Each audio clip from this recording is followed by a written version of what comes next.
Americans came together and he blotted out. People did not know him for making fantastic speeches. But when he saw the enormity of what happened, he said, whether we bring our enemies to justice or we take justice to our enemies, justice shall be done. Of course, America pursued that relentlessly. And because they had pointed out a major kingpin in the 9/11, you remember what happened. Yeah. Even after the exit of President Bush's government, yeah, President Obama pursued it. That is the way Nigerians should be. If we have people coming from outside, marauding over Nigeria, killing people in Plateau State, killing people in Benue State, killing in Adamawa, killing in Taraba, causing a lot of kidnappings and insurgencies, and you realize all of a sudden that not all of them are Nigerians.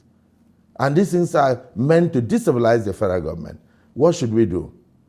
As nationalists, we should want Nigeria to survive. It doesn't matter the political party. That is the wrongest time, in my opinion, if that word exists in English, for us to continue defection. Defection. Defection. The intention here is to bring down the federal government even before the election, to point the federal government in bad light. I'm sorry. I will not be. I don't think I owe so much apologies to people who may not think well of Nigeria, who only think of their electoral fortunes and all that. Yes, it could provide electoral fortunes for my party, but for me, there was need for us to ensure that Nigeria survives before any election. Now, let me take it from there and now move to some of the things you've mentioned, which has led to this. Yes. If we say that some of the problems have been in existence before now, yes, they either became bigger or they became more complicated. For example, when you talked about the Northeast, we were battling insurgency. Yes. Then the headsmen came up. Yeah. Cattle rustlers came up. Pure bandits and so on just came into the picture. Would you then be right to say that we shouldn't look at what led to that in terms of government responsibility? Instead, we should, at this point, put that aside and focus on just how to get over it. Would that be correct? You're speaking my language. Every government in Nigeria, every state government has a responsibility to ensure the security of lives and properties. In fact, whether federal or state, the intention of government is enshrined in our constitution in section 14, subsection 2b. And that is that government will ensure the welfare and security of lives of the people. It's just like somebody asking me, a lot of people don't even know why God created us. The intention of God was for us to honor and to worship him, not for us to acquire positions, not for us to come down and acquire wealth. I don't know if you understand what I'm saying. I do. So where you are not able to worship and honor God, and it means you have not met the reason for your creation. And so the intention of government was enshrined in our constitution, in that section I've just mentioned, and which is to provide security and ensure the welfare of lives of Nigerians. Has this government done well in that regard? That is the aspect I'm talking to. Okay. I'm talking about. If the federal government's job, if the state government's job is to do that, then you don't look at federal government first. I've had the opportunity of being a governor, so I ran a government for 8 years. So you first have to ask yourself, what role in that regard has state government been able to perform? Every state government has security votes. So you have vigilantes, you have intelligence, you have local, the apparati available to the federal government are also available to the state governments.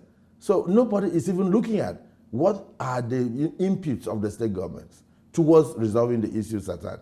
That's the point I'm making. Many people would disagree with you that the same apparatus that are available to the federal government are available to the states. The police, yes, the armed forces are not under the control of the state's government. No. So you see, when you say that, you tend to, we tend to simplify the argument.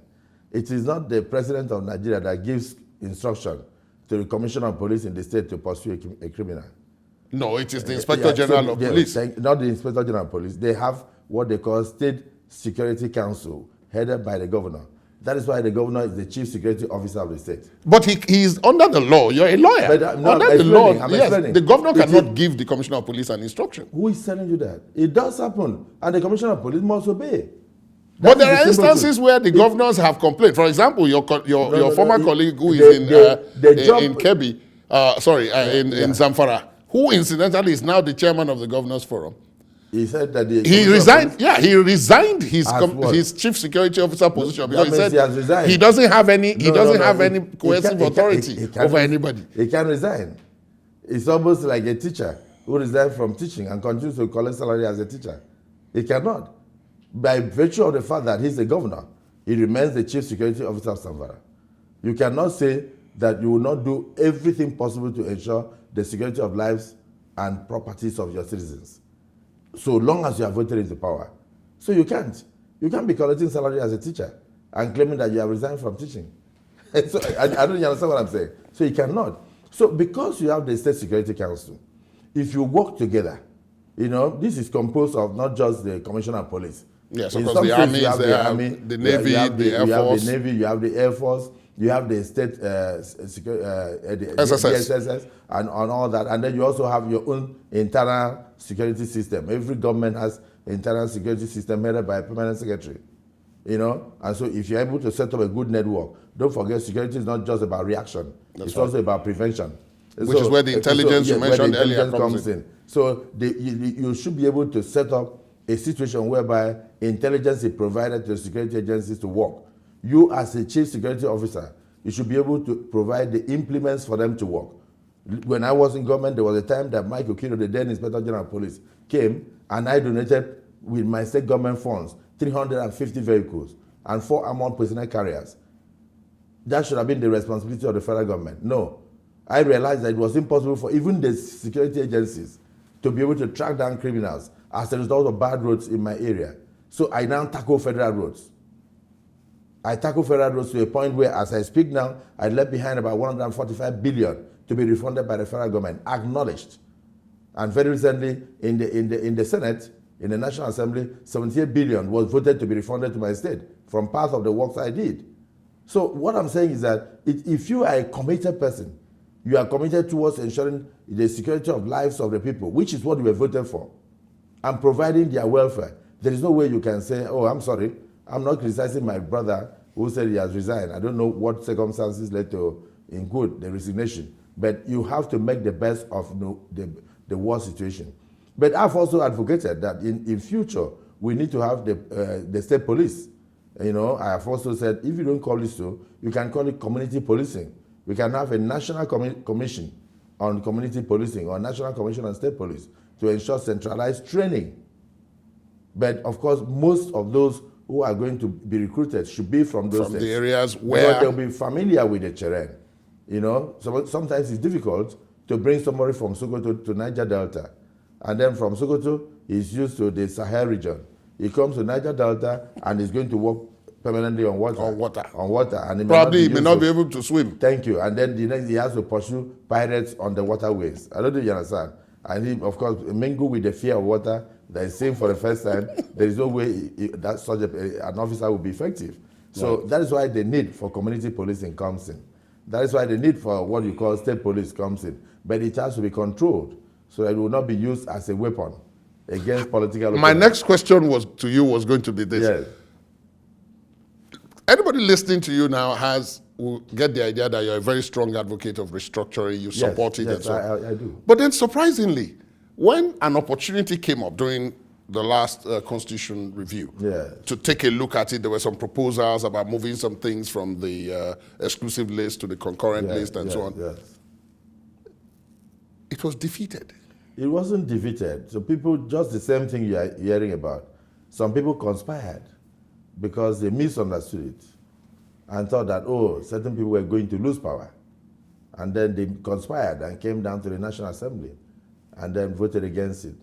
But a few things happened that people were now in a rush to bring back the same restructuring. Yes, because people are asking the question, you dropped it how many months ago and now? And then they were now, you notice it? Yes. You know, they were now rushing to come back with the same issue because the reality is just like hunger.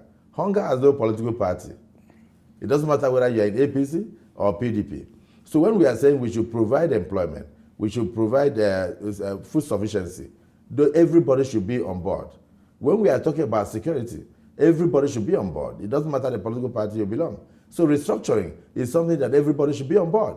There is need for us to reduce what is on the exclusive list of the federal legislature, and then ensure that we devolve power to states and allow the states. We should put most of them actually on the concurrent list so that the state legislatures can also legislate on them.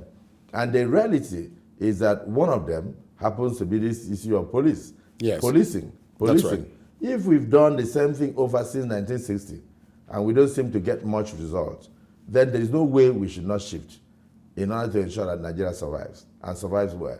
So when it was in quote defeated, the need became apparent within a month after the decision. After the decision. Of course, all of us now said no, something must be done. So today, I think that issue is now on the front burner in both houses. And I think the states will also support the idea. But you see, we have to do it in a way that we do not give a weapon to the so-called those who may call those in authority, right. So that they will not abuse it. To abuse it.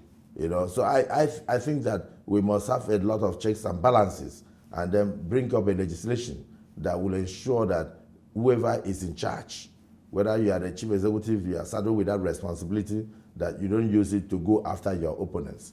And then we should also ensure that we don't bring out half-baked trainees, Which is why there must be a common standard. Yeah. So then you'll be having a lot of accidental discharge and here and there because of the fact that the people are not well trained in handling weapons. So there must be proper standardization. And that is why I'm advocating the idea of National Commission on Community Policing or National Commission on State Police so that we can have centralized training. Every person that is deployed to your state must be well trained, but those people could be recruited at the state level. Right. Well, I'm saying that, yes, so you of course, there will be a standard. You must be so height, you must be this, you must not have a flat feet and all sort of things so you can stand on parade without falling. You understand? Right. So when those things are met, the indigents of those areas